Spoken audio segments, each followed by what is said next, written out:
Shalom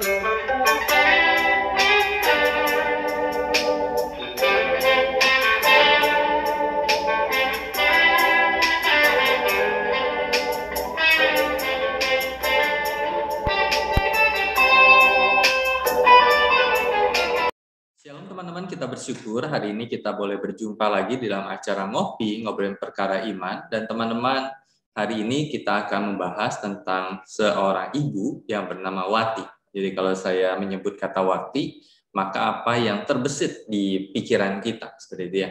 Mungkin kita berpikir bahwa Wati adalah tetangga saya. Wati adalah ibu saya, misalkan. Atau Wati itu adalah teman saya. Tetapi hari ini, saya akan menggunakan nama Wati karena berkaitan dengan isu babi ngepet, gitu ya. Karena ini berkaitan dengan seorang ibu yang bernama Wati yang videonya viral beberapa hari yang lalu berkaitan dengan dia berkata bahwa tetangganya itu tidak kerja tetapi kaya. Sehingga dia berkata bahwa tetangganya itu kemungkinan besar melakukan hal yang tidak benar. Dan kita akan saksikan videonya sejenak. Kemarin saya udah pantau Pak, orang ini. Ini dia berumah tangga, dia nganggur tapi uangnya banyak. Ini dia berumah tangga, dia nganggur tapi uangnya banyak. Saya udah lewat rumahnya, udah saya lempar sesuatu ke tempat rumah biar ketahuan. Ini hari Selasa, emang saya yang nyuruh. Ada teman saya bahwa dia ini dekat rumah teman saya. Teman saya lah yang laporin sebelum terjadi ini. Teman-teman, apa yang dilakukan oleh Ibu Wati ini ternyata membuahkan sebuah kondisi yang membuat dia itu diusir oleh warga di sana karena dianggap memalukan kampung di sana. Dan kalau kita melihat ada statement yang dimunculkan bahwa kenapa Ibu Wati itu sampai menuduh akan tetangganya dan dia berkata saya sudah melemparkan sesuatu di depan rumah tetangganya. Ada yang berkata bahwa apa yang dilakukan oleh Ibu Wati ini untuk membuat dia itu terkenal, untuk membuat dia itu ada orang-orang yang berobat atau datang kepadanya karena dikatakan dia adalah seorang paranormal, seperti itu ya. Dia seorang yang membuka praktek untuk bisa pengobatan alternatif di rumahnya. Tetapi menurut keterangan warga sekitar atau tokoh masyarakat di sana, selama ini warga tidak pernah datang untuk mengadakan atau diobati oleh Ibu Wati. Sehingga ketika dia menyampaikan itu, maksud hati supaya dia terkenal, maksud hati supaya dia dihormati dan ada warga yang datang kepadanya. Dan akhirnya Ibu Wati pun meminta maaf kepada warga. Dan kita saksikan video permintaan maaf dari Ibu Wati. Assalamualaikum warahmatullahi wabarakatuh. Buat warga Kampung Baru, Kapsel, Raga Jaya. Susukan Raga Jaya. Ya, pokoknya buat semua yang warga Kampung Baru yang saya tidak sebutkan satu persatu karena saya tidak hafal ya. Saya di sini hanya merantau dan kontrak. Nah, saya mau minta maaf atas video yang tadi saya ucapkan. 1000 minta maaf dari ujung kaki sampai ujung kepala. Saya benar-benar minta maaf dengan keterangan saya atau ucapan mulut kasar saya tadi.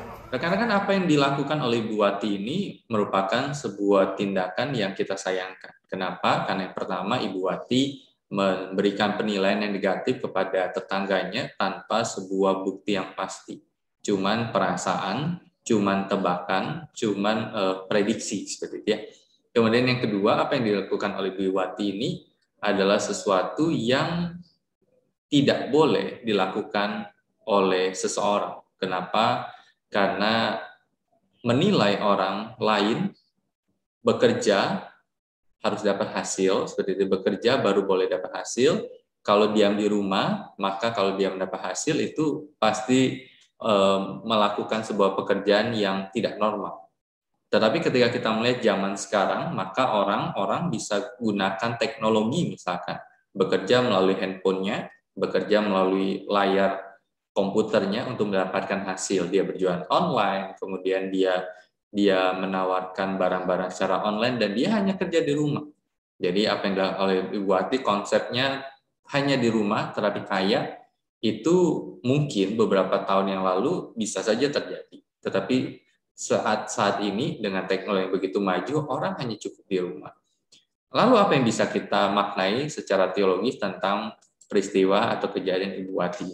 Maka saya akan baca di dalam Amsal 13 ayat yang kelima, dikatakan bahwa orang benar benci kepada dusta, tetapi orang fasik memalukan dan memburukkan diri. Jadi ketika kita melihat ayat ini, maka kita bisa belajar bahwa kita sebagai anak-anak Tuhan, sebagai orang-orang yang sudah dibenarkan oleh Tuhan, kita belajar untuk benci kepada dusta, benci kepada perkataan-perkataan yang tidak benar, benci kepada perkataan-perkataan yang tidak sesuai dengan kebenaran itu atau bertentangan dengan kebenaran itu. Bisa jadi kita berhadapan dengan satu kata, yaitu kompromi, sehingga kita berdusta, sehingga kita menghina, sehingga kita membuat sebuah kebohongan. Tetapi Amsal berkata, kalau kita orang benar, kita pasti benci pada dusta. Tetapi orang fasik, ketika dia berdusta, sesungguhnya dia memalukan dan memburukkan dirinya. Biarlah kita anak-anak Tuhan senantiasa berkata iya, itu iya, dan tidak, itu tidak. Seperti yang Alkitab katakan bahwa di luar itu adalah sesuatu yang jahat di mata Tuhan. Tuhan Yesus menolong kita dan memberkati kita. Amin.